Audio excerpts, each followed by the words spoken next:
Hello, my name is Richard Heizman, American citizen from San Francisco, USA. And now I live here in Myanmar. I've been here many, many times starting 1981, all the way back then. And I've been in Rakhine, Rakhine State, many times starting 1996. Okay, I'm going to talk about the conflict there between the Rakhine Buddhists and the Bengali Muslim Rohingya people. One thing to note here is that this conflict has been going on for a very long time, basically since World War II era.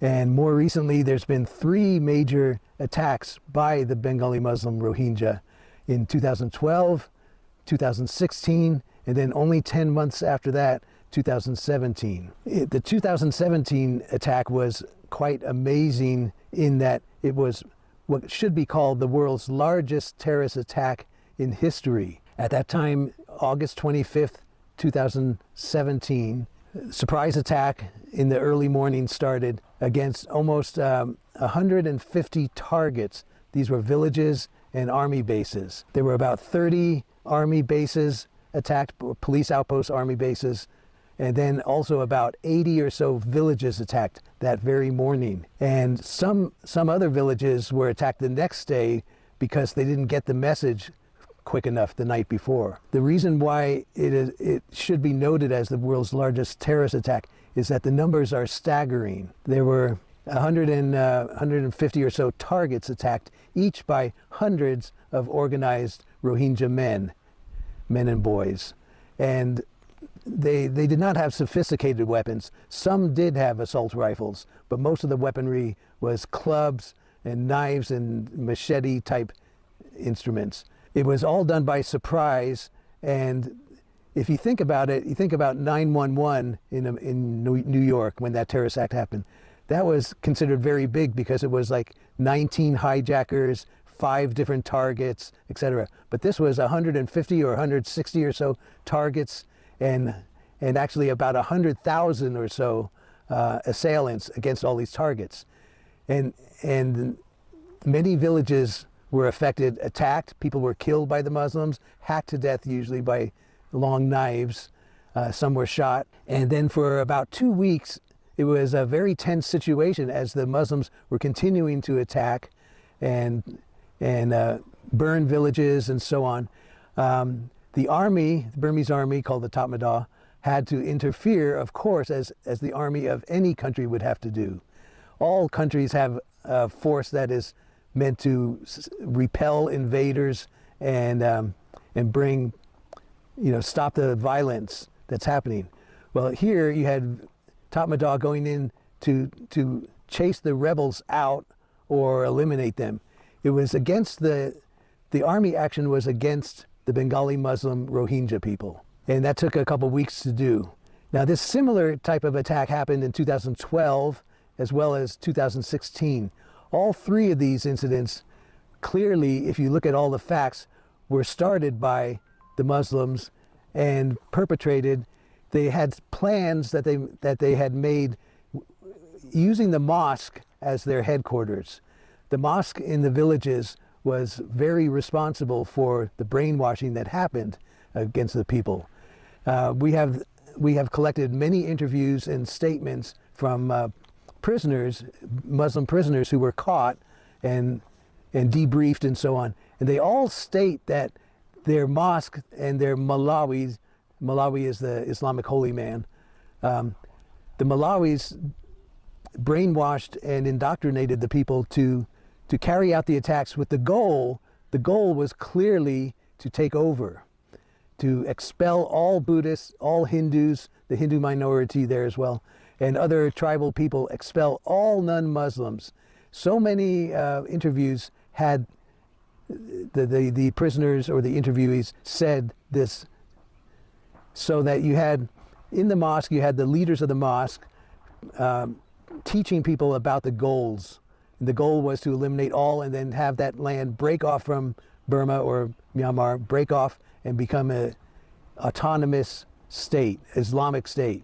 Sharia law. That's what they wanted, and that's what they say they wanted. A couple things leading to this. Just before the 2017 attack on August 25th, just before that, the leader of ARSA, and ARSA is the Arakan Rohingya Salvation Army, terrorist group of Bengali Muslim Rohingya people. Just before that, the leader had his phone tapped and he did not know. Ataullah was the leader of ARSA. And there were 3 important phone calls that just happened the day before the attacks. 2 of them were to a Pakistan general, and 1 of them was to an ISIS commander in Syria. These were incoming calls from them to the leader. And the messages translated were such like, congratulations in advance on your attacks. The Pakistan general wanted the attacks moved up. They had been planned for like maybe a week later, but he said, we have to attack tomorrow, blah, blah, blah. And so the plans actually were to have even more targets, but the plans were changed when the leader became afraid of defectors and so on, giving information about this and preventing it. All of this action had genocidal intent. This is a very important phrase, genocidal intent. That means the intention of committing genocide. The Bengali Muslim Rohingya people wanted to commit a genocide against the people, the non-Muslims in that area, but they failed, and so we can call it genocidal intent. Now, we know that the Bengali Muslim Rohingya are saying that they are the target of genocidal intent, but that is not true. If you look at all of the evidence that exists, and I have a lot of it, they had the Bengalis claim genocidal intent against them, but there was no genocidal intent. If the Burmese army, the Tatmadaw, wanted to commit a genocide, it easily could.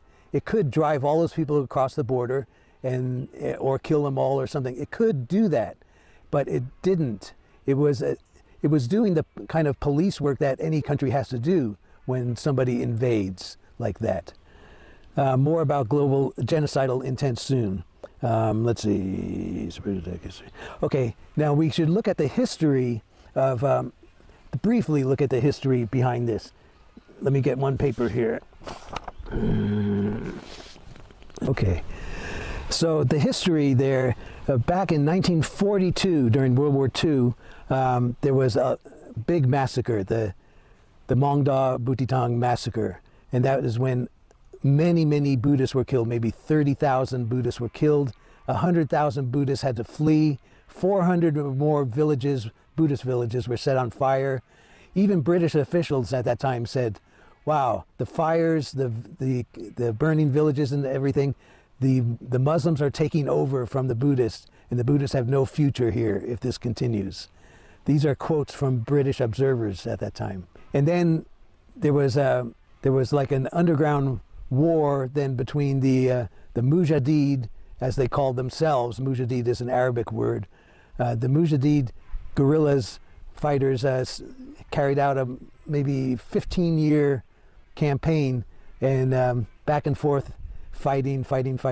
And then in 1960s, 70s, 80s, and 90s, there were various attempts by the Bengali Muslims to attack and drive out the Buddhists once again and again and again and again. And then finally 2012, 2016, and 2017 attacks.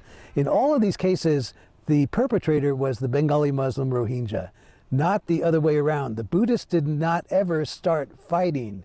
The Buddhists wanted to live in peace and freedom there. And the Hindu minority and the ethnicities like Tet people and Muro people, Kami and Tet.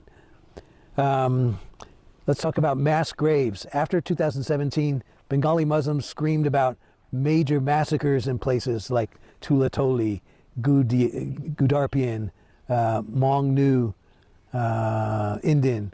These are places that I went to. I went to each one of these places where there was a supposed massacre and found no evidence supporting that. And what I was doing was going to villages around that massacre site. So the villages within just a mile or two of that, and interviewing people there. People had horrific stories and they would say what's happening, but nobody heard of a massacre happening there. The only massacre that is true turned out to be the massacre of about 100 Hindu people in Kamansake village. And that was a massacre that we did find mass graves with dozens of bodies piled on them. Men, women, children, babies, everything. And then there were some survivors of that massacre, the Kamansake massacre. The Hindu survivors were girls who were about 20 years old, beautiful, and they were forced to watch their fathers and husbands and so on killed right in front of them, their kids too. And they were then forced to march with the Bengali Muslims back into near Bangladesh, and then forced to marry some old Muslim man and so on. But these survivors were rescued, and then we have their stories too about the brutality that happened. So of all of the mass grave issues, only the mass murder of the Hindus is real. And then, by the way, okay, I was allowed into Rakhine State 3 times with my own team that I picked to assist me, about 5 guys, driver, etc. And I was the only foreigner allowed to do this. One thing I was doing also was translating the YouTube videos that ARSA put out, ARSA or like-minded people put out. I had a translator who was Muslim himself. He was Muslim, but he hated Islam, and he was very willing to document the atrocities and very willing to translate anything. And since he grew up knowing all of the intricacies of the language, it was very good. We translated so many things. We translated 350 videos from YouTube, all showing ARSA in action or so on like that. For example, videos taken by themselves, by them, the Muslims, taken to show, just to show among them. But we got the videos off of dead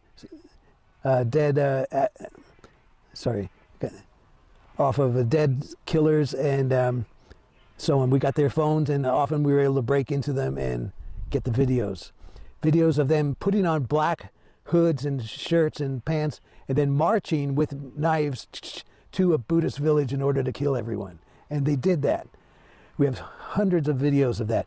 And what you hear is, you hear Bengali language. Now, Myanmar people do not know Bengali language. So then you don't know what they're saying. But when I translate them and put subtitles there, then the meaning is horrific. What you hear there and what you see then really adds up to a horrible, horrible brainwashing that's going on. Let's see. Okay, now let's talk about the computer that I got seized from a Rohingya ARSA leader, Rashid Ullah. Rashid Ullah was his name. He was the head of the RSO for a time. That was the Rohingya Solidarity Organization.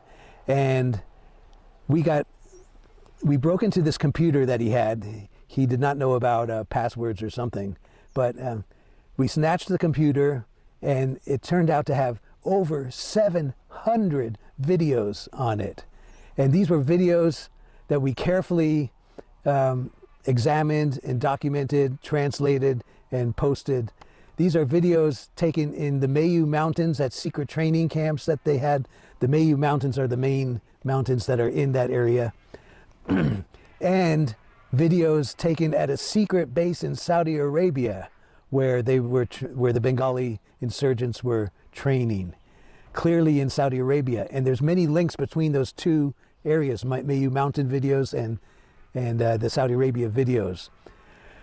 That is startling evidence. That is very, very hot evidence to use. So that seized computer had so much information. It also had many pages or videos of information about high explosives, C4, C3, petin, and other explosives and poisons. It had instructions about how to make poisons, how to make bombs, how to make bullets, how to do everything, how to fight with knives, how to take hostages, how to do anything bad you can think of. These were on the videos from from that computer. Okay, another subject is that in Myanmar there are other Muslim groups of people. There are Pante Muslims and Kaman Muslims, and then there's the Bengali Muslims who call themselves Rohingya, but that's to be contested.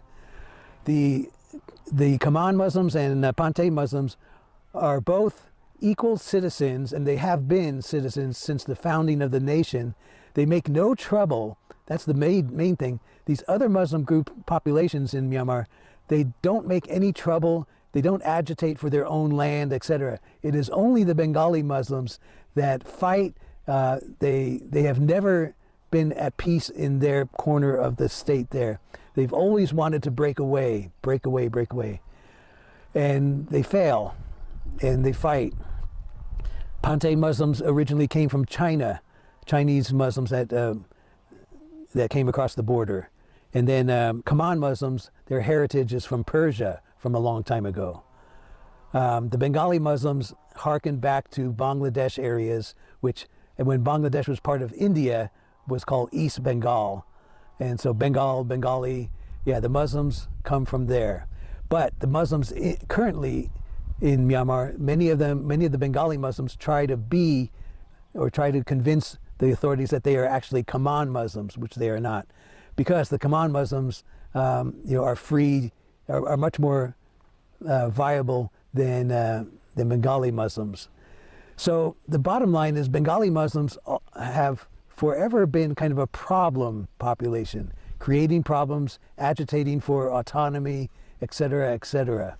Another thing I notice in Rakhine State, or called Arakan, the older name for the kingdom, is that the land is just littered with ruins, Buddhist ruins, and of course the huge mega ruin of Ra'u, which is one of the largest Buddhist cities, ruined cities on earth. And then, but anywhere else you go, you're almost tripping over statues and pagodas and so on from the past. However, all around there's virtually no ruins of Muslim people. There's no archaeological evidence. There is a tiny bit, yes. We do acknowledge that there was a Muslim minority in that area for a long, long time, but that's what it was, a Muslim minority. There was also a Chinese minority, an Indonesian or Sumatra minority, a Cambodian minority. There was a Christian minority, and so on. So we don't say that there were no Muslims historically there. There were Muslims, but a very small minority, and that's it. I also interviewed hundreds of people there, and my interviews with the film interviews with subtitles, so you can understand it, are very, very good. I interviewed, of course, Buddhist people there, but I made a point to interview even Muslims, and interviewed the ethnic minorities like Hindu, Myo, Tet, Diagnet, Khmer, indigenous people. And like I said, and I interviewed Muslims, and most of the Muslims that I interviewed were actually not supportive of the Bengali insurgency. And special interviews I've done with very old men who remember the World War II days and those massacres and the mayhem going on like around 1942 up until 1950. I have a dozen interviews of that, and those are very revealing to read what these people went through in the 1940s. I think maybe we're finished.